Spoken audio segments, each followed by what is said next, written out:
Continuamos naquele enredo concernente a uma série de mensagens que nós temos ministrado durante esses dias acerca de Barzilai. Hoje deve ser o terceiro capítulo, né? Se fosse uma minissérie ou uma série da Netflix, hoje seria o terceiro capítulo, ou a terceira parte, concernente. O capítulo é o 19, segundo Samuel 19, o versículo é o de número 35. Que bom seria se a gente pudesse voltar, né? No capítulo anterior, né? Ali você tem relapsos, né?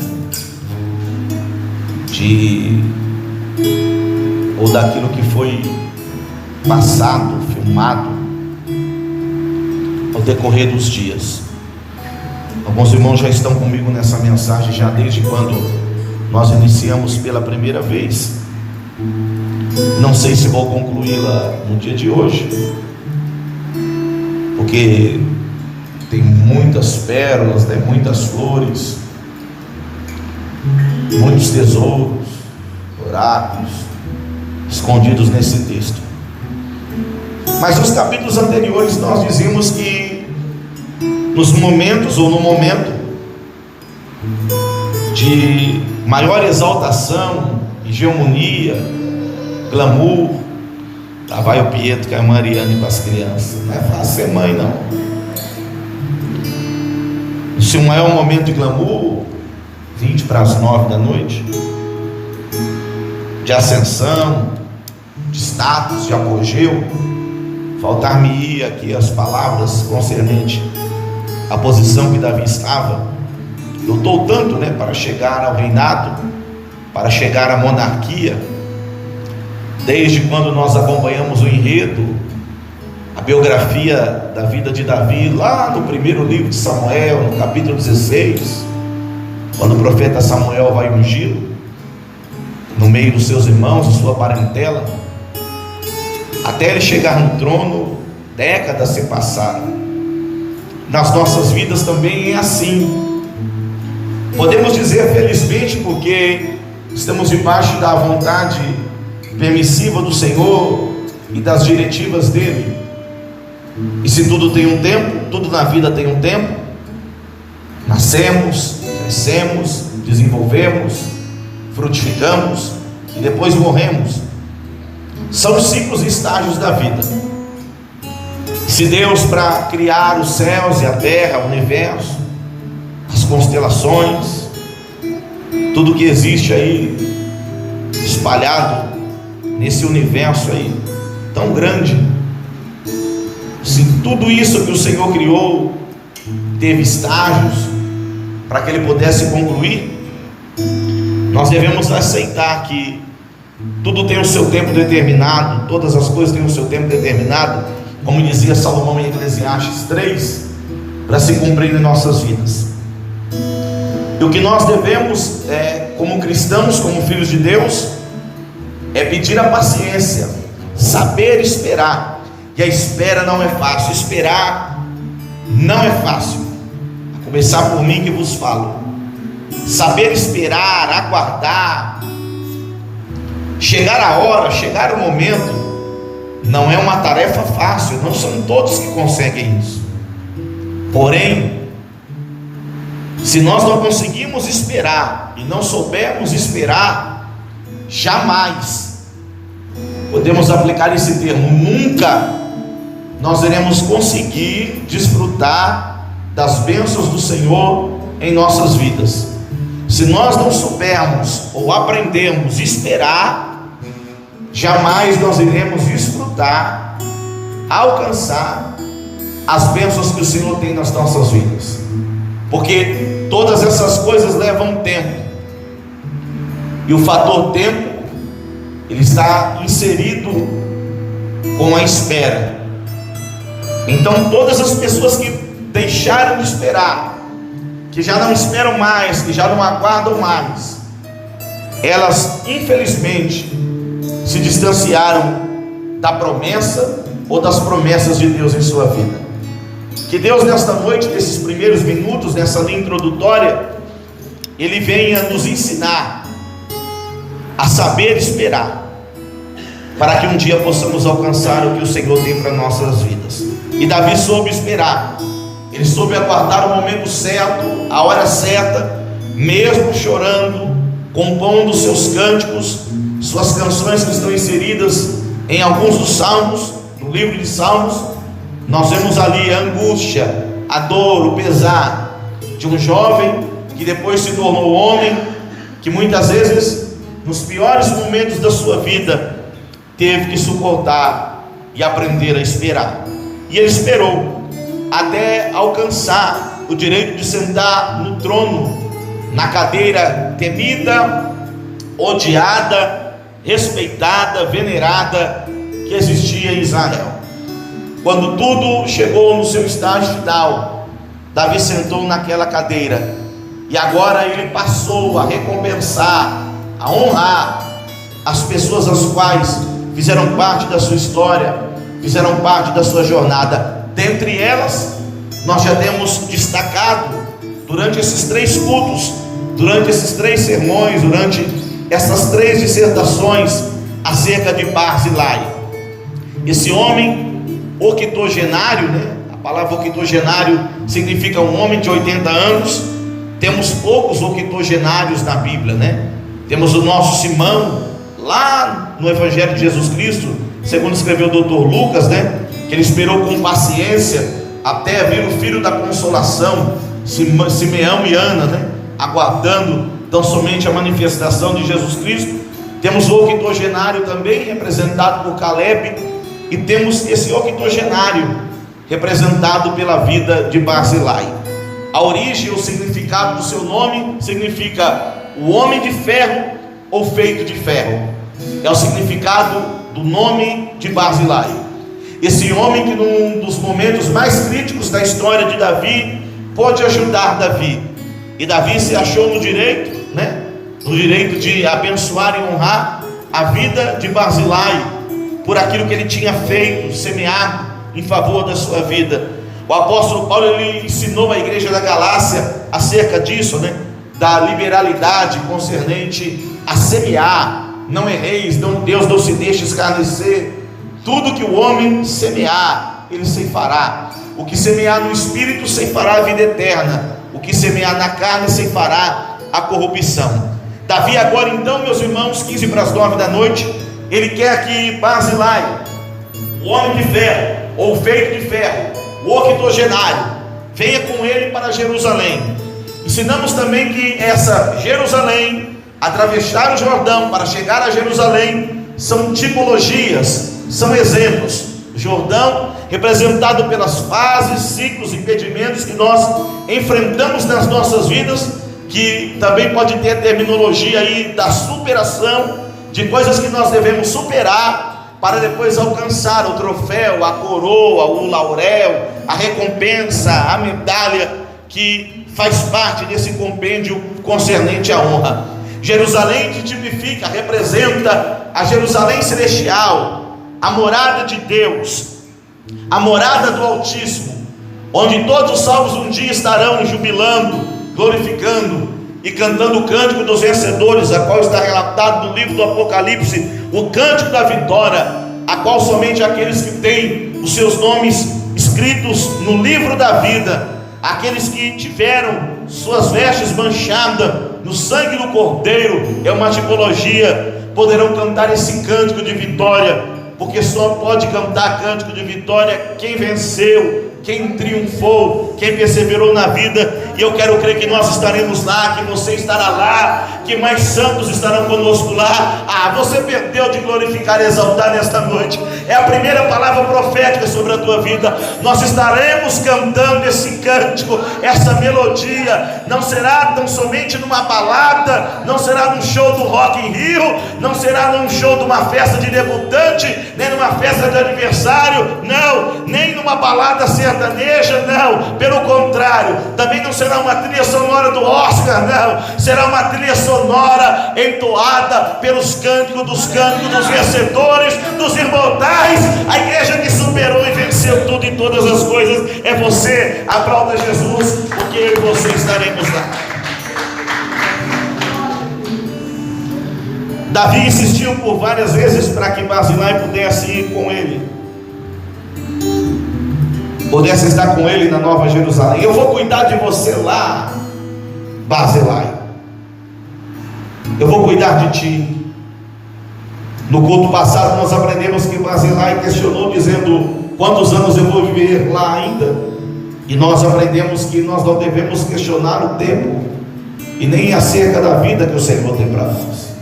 Mas o versículo 35, aqui eu quero começar a pregar e ministrar o sermão nesta noite. Barzilai, ele diz para Davi quantos anos ele tem. Eu acho que no seu pensamento, Barzilai pensava que Davi não sabia quantos anos ele tinha. Davi não conhecia ao coração do Barzilai. Para Barzilai, Davi não sabia a idade de vida que ele possuía, mas Davi era um homem formado. Foi ele que projetou os escrivães, foi ele que projetou os contadores. Era um homem que cuidava de tudo, observava tudo, e nessa parte ele sabia diretamente e indiretamente a idade de Barzilai. Mas os 80 anos de Barzilai parece não representar alegria, parece representar nesse texto enfado. O fato de Barzilai dizer que tem 80 anos está até parecendo Jacó quando encontrou o faraó. Faraó, quando ficou sabendo que o pai de José, Jacó, estava vivo, Faraó, por sua vez, imediatamente ele porque queria conhecer a Jacó. Porque ele disse: José, assim, imagine o pai. Se o filho tem essa sabedoria, se o filho tem essa dádiva, nunca cursou uma faculdade, é um ótimo administrador de empresas, é um ótimo contador, conhece tudo de receita sem ter nenhuma formação, porque passou a sua vida trabalhando como serviçal e como carcereiro, e não teve tempo de cursar uma faculdade, ainda quando vivia com seu pai no Oriente Médio. O pai dele, a saber, Jacó, deve ser demais, deve ser um decano, né? O mais alto título dado a uma pessoa. E quando o faraó vai entrevistar Jacó, livro do Gênesis, Jacó vem todo desanimado, frustrado, manquejando de uma perna, porque ele tinha tido um encontro com o Senhor. E todo aquele que luta e briga com o Senhor, ele fica com uma sequela, ele fica com uma cicatriz, ele fica com uma marca. Por isso a Bíblia nos ensina a não lutar com Deus, a não questionar com Deus, a não gladiar com Deus. O próprio profeta messiânico, ele disse: olha, quem contente luta com Deus, ele não passa de cacos entre cacos. Não é uma coisa boa. Todo homem que já lutou ou tentou lutar, abre aspas, fecha aspas, com Deus, ele fica com sequelas, ele fica com marcas. Muitas vezes, olha aqui para mim, estou te dando ângulo, marcas visíveis ou invisíveis. Ele fica com marcas, cicatrizes no seu corpo visível e invisível. Como assim, pastor? As pessoas que lutam com Deus, que são rebeldes, que tentam lutar contra o chamado, contra a obediência, contra o amor de Deus, você pode ver, ela paga um alto preço, através de enfermidades, através de doenças, através de chagas, de males, de correções que acabam sobrevindo sobre o corpo desta pessoa. Isso no âmbito anatômico. Já na parte espiritual, as feridas, as mágoas, os ressentimentos de pessoas que lutaram com Deus para não fazer a vontade do Criador e se frustraram. São pessoas decepcionadas, amarguradas de espírito. Quando você fala acerca das coisas de Deus para ele e para ela, você não vê o brilho nos olhos, né?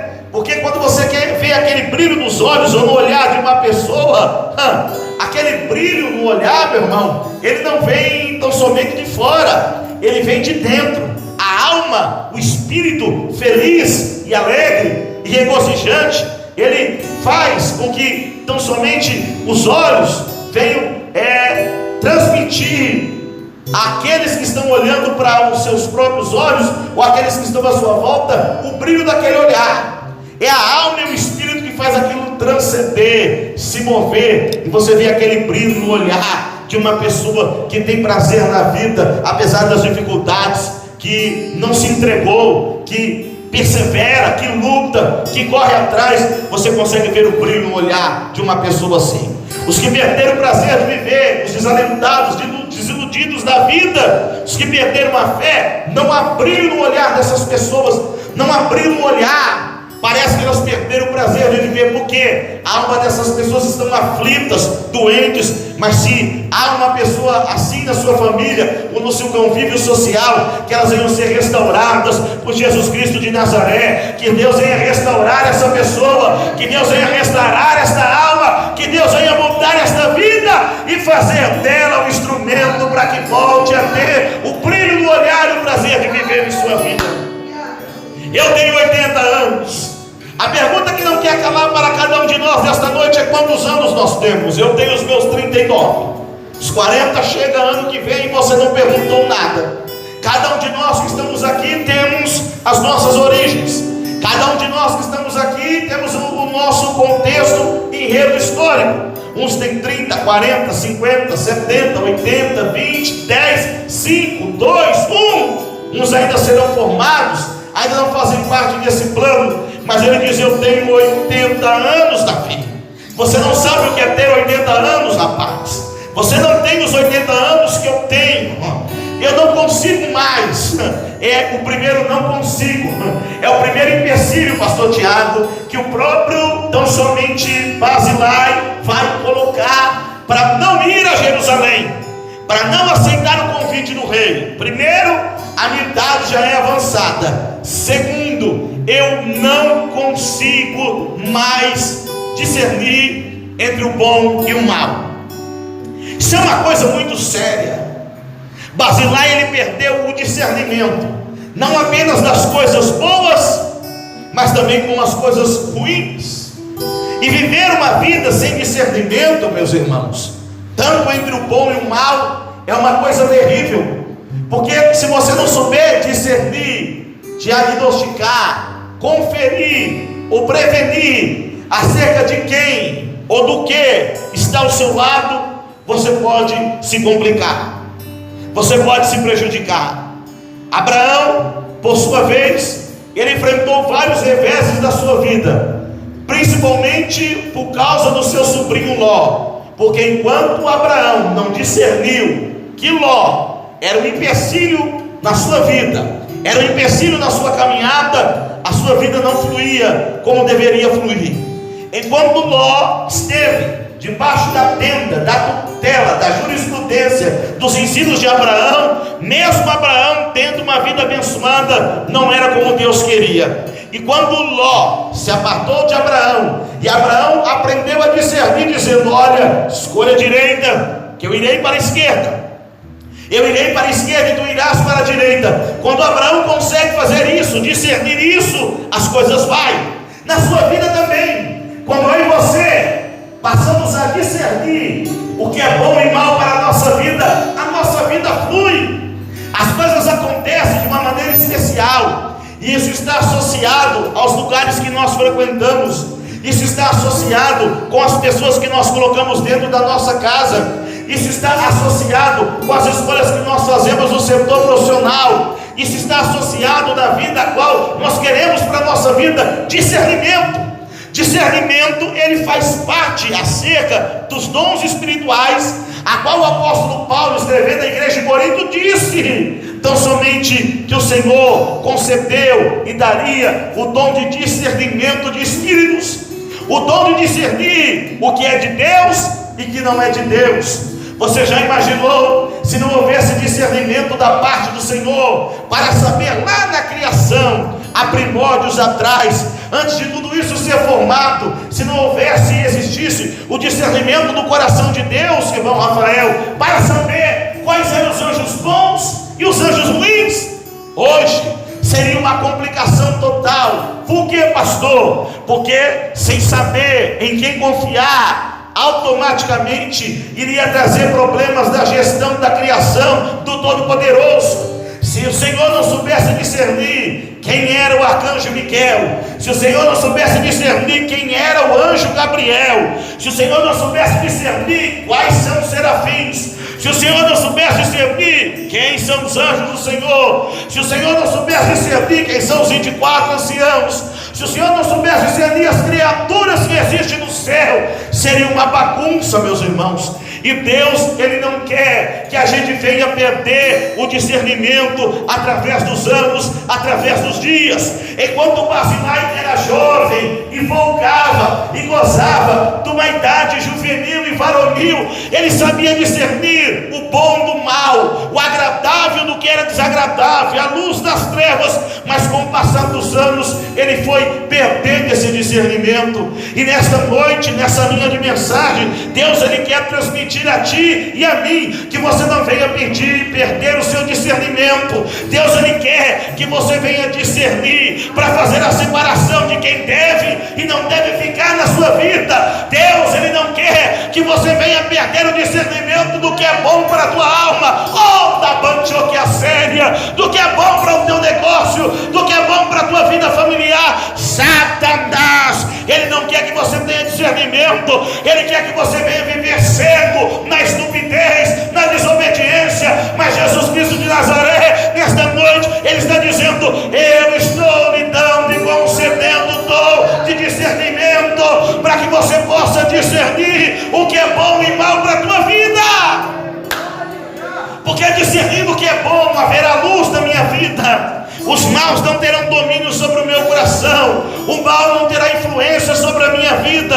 O mal não terá influência sobre as minhas atitudes. Por quê? Porque eu discerni ficar com o bom. Ah, meus irmãos, se Adão e Eva tivessem o verdadeiro discernimento, tão somente quando Eva, por sua vez, provou do fruto da árvore da vida e deu por sua mente da fruto do conhecimento do bem e do mal para Adão, perderam o discernimento, não souberam discernir o que era e o que não era, não souberam discernir, porque a serpente usada por Satanás, manipulada por Satanás e pelo diabo, ela lançou uma palavra dizendo: olha, de todas as árvores comerás livremente no jardim, apenas a árvore do fruto do bem e do mal você não comerás. E ali Eva não soube discernir o que Deus falou e o que a serpente estava dizendo. Vou repetir: a serpente, por sua vez, usou a própria palavra de Deus para confundir a mente, o coração de Eva, e Eva, por sua vez, não discerniu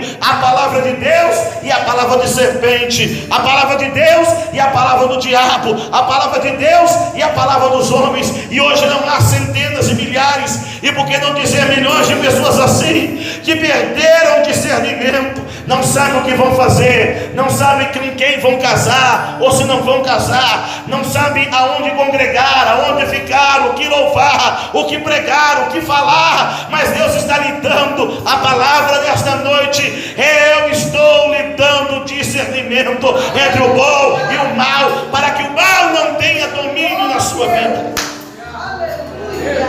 E eu me lembro do profeta velho e o profeta novo.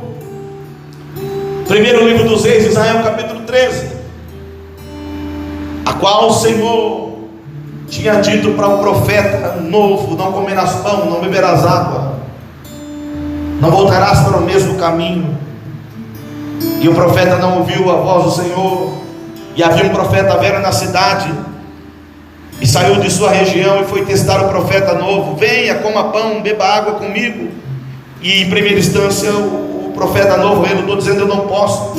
O Senhor disse que era para mim cumprir minha missão, cumprir meu desígnio, seguir meu caminho, não comer pão, não beber água, nem voltar para o mesmo caminho. E o profeta velho, usando de astúcia, disse: ó, mas o anjo, quantas pessoas são levadas por anjos? O anjo me disse que você deve comer. E o jovem, sem saber discernir, irmã Patrícia, foi comer com o profeta velho. E o próprio profeta velho, que tinha lançado a palavra de engano, no Velho Testamento acontecia de tudo, não havia via de regra. Por isso que o Senhor veio, né? Para mudar os estatutos, ou cumprir os verdadeiros estatutos da lei do Novo Testamento, de maneira digna, de maneira honrosa, de maneira fidedigna. E o próprio profeta velho disse: eu não te disse que não era para você comer pão, nem beber água, nem voltar pelo mesmo caminho? O jovem ficou assustado, estupefato. Imagine, o próprio lábio daquele que estava parecendo ajudá-lo, agora está lançando a sentença: um leão vai aparecer e vai te devorar, e você vai morrer. E foi o que aconteceu. A falta do discernimento.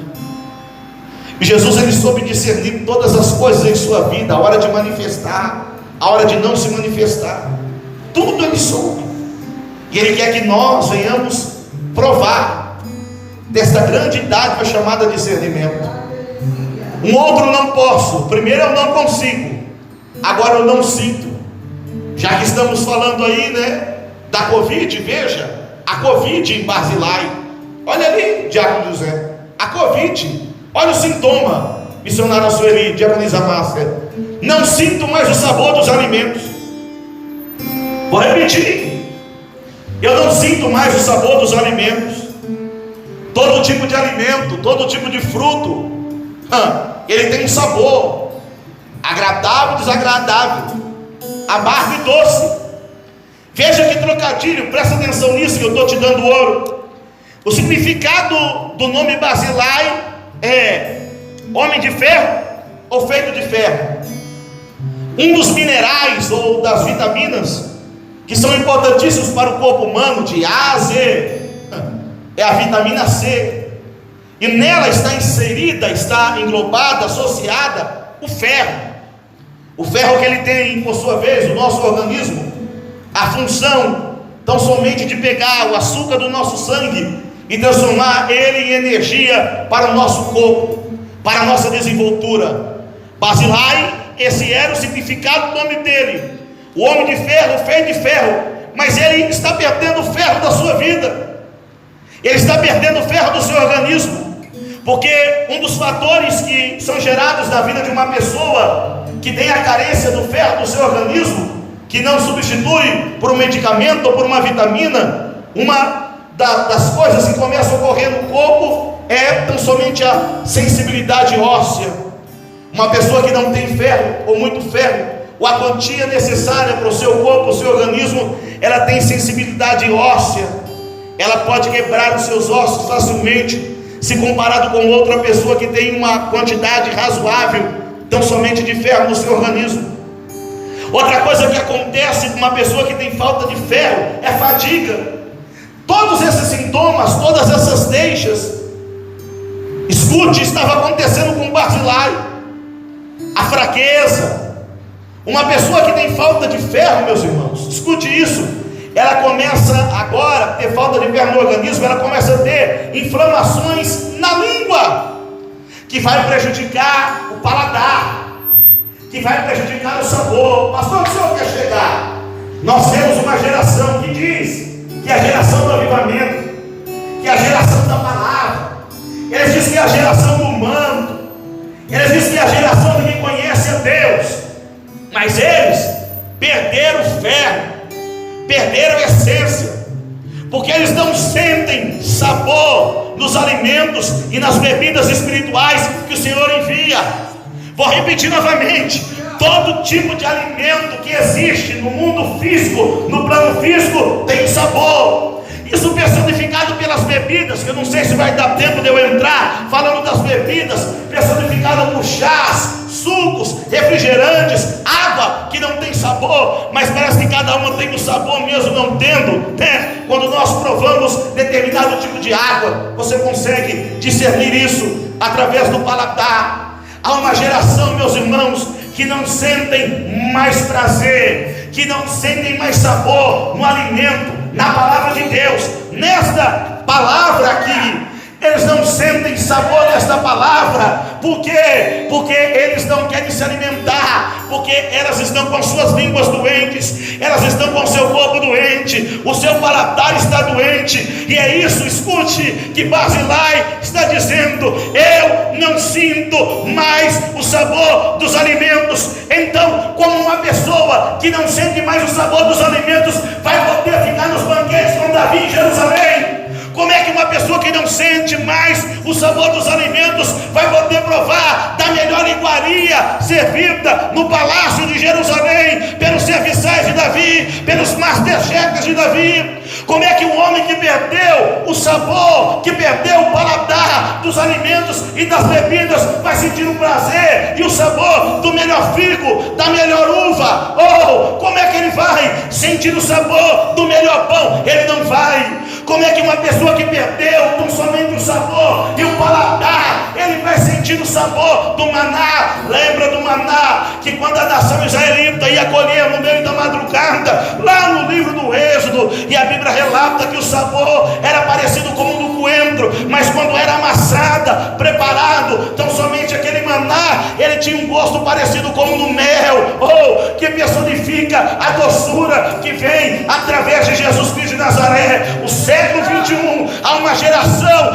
que não tem mais paladar, que não sente o sal da palavra, que rejeita o tempero da palavra. O que eles gostam é de alimentos, o que eles gostam é de palavra, de pregações, de ministrações, a qual não tem sal, não tem tempero, não tem conteúdo, não tem vitamina, não tem nutriente. Mas aprove a Deus nesta noite, porque se você está glorificando, é porque a comida está fazendo efeito. Se você está glorificando, é porque você está sentindo o sabor do alimento. Não perca o teu paladar, não perca o teu paladar, não perca o teu paladar, porque melhores comidas e alimentos Deus está preparando para você, e você vai provar. Levante a tua mão. O lavador é cantar a vantória, o lavador que o melhor prato ainda não foi servido para ti, o melhor banquete não foi preparado pelo Senhor na tua vida. Quando for preparado, você irá sentir o gosto da vitória. Será que ela tem gosto? O sabor da bênção. Será que ela tem sabor? O sabor da alegria. Oh, lavantoro soria. Jona camanchoria seminas. Oh, não perca o sabor dos alimentos, não perca o teu paladar, nem pelas bebidas que são servidas. As pessoas desprezam, rejeitam você quando você diz que no final do mês vai tomar a Santa Ceia, mas eles ostentam suas garrafas de conhaque, de champanhe, de conhaque, de maltes. Eles desprezam quando você, uma vez por mês, vai provar a Santa Ceia do Senhor e provar do sangue de harmonização. Suco da vide, esse representa o meu sangue. Quem não tem paladar espiritual não vai sentir sabor nem prazer no sangue do Cordeiro. Ei, a camantou e a séria. Por isso que se faz necessário se arrepender verdadeiramente, voltar verdadeiramente para Cristo Jesus, para depois provar do pão que representa a sua carne, para depois provar do vinho que representa o teu sangue. Por quê? Porque senão não vai ter efeito, senão vai ser uma coisa vã, senão não vai ter a verdadeira importância.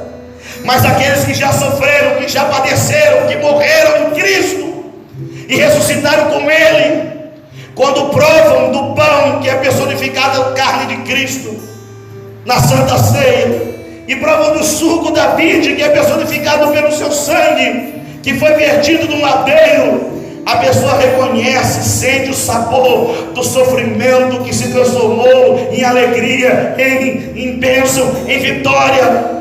Os homens da cruz tentaram oferecer uma bebida para Cristo Jesus, tentaram dar para Ele, pastor Tiago, alucinógeno, tentaram dar para Ele, irmão Cícero, mirra misturada com vinho. Aquilo ali era para entorpecer. Estou te dando ouro. Aquilo ali era para entorpecer Jesus, para que ele não viesse sentir as câimbras, as dores e as agonias. Era uma estratégia de Satanás, para depois Satanás dizer no mundo espiritual: o Cristo de vocês não é um Cristo completo, é um Cristo obsoleto, é um Cristo meio humano, é um Cristo carnal. Ele teve que tomar entorpecente para tão somente suportar as aflições e as dores da cruz. Mas quando Cristo colocou na boca de Atos José, ele cuspiu imediatamente. Ele jogou para fora. Por que a igreja? Por que a igreja? Porque ele sentia sabor no alimento e na bebida. Ele não tinha perdido o paladar. Pastor, onde o senhor quer chegar? Satanás, ele quer te oferecer pratos contaminados. Satanás, ele quer te oferecer bebidas mortíferas, mas ainda que ele tente te oferecer, nenhum desses males irá te fazer mal algum, porque você está debaixo da promessa de Deus. Oh, aleluia! Não perca o teu paladar através do tempo, não perca o teu paladar através dos anos. Terceiro problema na vida de Barzilai, aqui eu quero começar a terminar. O terceiro, também não consigo. Ele tem o não consigo discernir, ele tem o não sinto mais o sabor, e ele também não consegue ouvir a voz dos cantores e das cantoras. Eu não consigo ouvir mais a voz dos cantores e das cantoras. Os israelitas sempre foram festeiros, sempre festejavam com seus cânticos de vitória. Isso é interessante porque até nós mesmos, os que nasceram no lar evangélico ou que não vieram de uma família evangélica, em cada fase, olha aqui para mim, em cada ciclo da vida, há uma canção, há uma música, há uma melodia que marcou a sua vida, que marcou a sua infância, que marcou a sua adolescência, pré-adolescência. Há uma canção, há uma melodia, há um enredo que marcou a sua vida na sua maioridade. Há um hino que marcou, ou marca, ou irá marcar a sua vida em momento de tristeza, no seu casamento, em momento de perda familiar, em momento de doença, em momento de aquisição. Você pode perceber, ao decorrer dos anos, sempre uma canção marca o mundo secular, comove o mundo secular, ganha os prêmios das músicas seculares, e também no mundo espiritual, as canções que marcam a nossa vida. Sai ano, entra ano, sempre vem uma melodia que vai marcando a sua vida, e a canção mexe com o seu coração, ela mexe com a sua alma, e vai preparando o seu espírito, a sua alma para a palavra. O que seria das reuniões sem canções? Até Jesus Cristo de Nazaré, quando sai do jardim do Getsemane, ele canta uma canção, ele canta um dos cânticos de Salmos. Até Jesus Cristo de Nazaré, que não era de cantar, está relatado no Evangelho de Jesus Cristo, segundo escreveu o apóstolo João, que Jesus ele canta um cântico no Monte das Oliveiras. Nós vemos Miriam cantando, Moisés cantando, o apóstolo Paulo cantando no hino da vitória, dizendo: ó modo, onde está o teu aguilhão? Pessoas cantaram. Paulo e Silas na prisão, Atos 16, entoaram cânticos. Mas Barzilai já estava numa condição que ele tinha perdido tão somente a percepção auditiva. Ele não conseguia ouvir a voz dos cantores e das cantoras, fazendo com que o homem de ferro viesse tornar o homem de ferro no que? Duro, impenetrável, rocha como pederneira. Porque a canção, a melodia, a voz dos cantores vão trabalhando, como dizia os serafins e os querubins, tão somente em Isaías 6, santo, santo é o Senhor dos exércitos, Santo, Santo é o Senhor dos exércitos. E a canção dos anjos recebendo Jesus Cristo de Nazaré, no livro de Salmos: levantai, ó portas, vossas cabeças, e entrará o Rei da Glória. Levantai, ó portas, vossas cabeças, e entrará o Rei da Glória. Quem é o Rei da Glória? O Senhor Todo-Poderoso é o Rei da Glória. Oh, aleluia! Que você não deixe de ouvir as canções e as melodias que estão sendo entoadas pelo Senhor para abençoar a sua vida.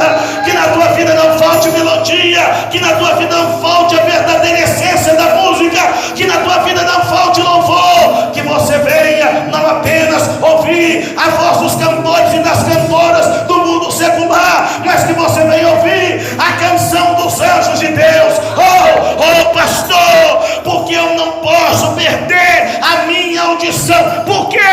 Por que, pastor Tiago? Por que, diácono José? Por que, diácono Rodrigo? Eu não posso perder a audição, porque o apóstolo Paulo disse que no fim dos dias a trombeta soará. Eu vou repetir: no final dos dias a trombeta soará, e o Senhor, Ele vai convocar os seus eleitos, Ele vai convocar a sua igreja. Satanás, ele quer que você venha perder a tua audição, para não ficar atento ao som da trombeta, mas ele está enganado. A voz da igreja do Senhor e a audição da igreja do Senhor está perfeita, está perfeita. Se a trombeta tocar agora, a gente ouvirá e estará com Cristo nas nações celestiais. Oh, aleluia! Eu termino o pensamento nesta noite dizendo que o Senhor continue abrindo a tua audição, porque a fé vem pelo ouvir. A fé é a maior melodia composta pelo Senhor para que os ouvidos da humanidade possam ouvir. Vou repetir: a fé é a maior melodia, mais do que a batida de Mozart, de Beethoven ou de qualquer orquestra filantrópica, filarmônica que vem existir no globo terra. A fé é uma melodia que nesse momento está sendo entoada, está sendo entoada, está sendo entoada, e ela está penetrando nos teus ouvidos, está penetrando nos teus ouvidos. E é essa fé, essa melodia, essa canção que vai fazer você vencer. Não ouça as outras melodias de derrota. Ei! Não ouça as outras melodias de desgraça. Não ouça as outras melodias de composições que não tem nada a ver com a tua vida, que te desanimam, que te frustram. Essas não são as melodias dos cantores do Senhor. Essas não são as verdadeiras melodias das cantoras do Senhor. A verdadeira melodia e canção do Senhor tem vitória, tem conquista, tem triunfo, tem paz, tem regozijo e principalmente tem a salvação de Deus para a sua vida. Em pé. Oh, aleluia. Coloque a sua mão no seu coração. Oh, aleluia. Oh, aleluia. Senhor, querido Pai, no nome de Jesus Cristo de Nazaré, temos aprendido tanto com Barzilai, Senhor.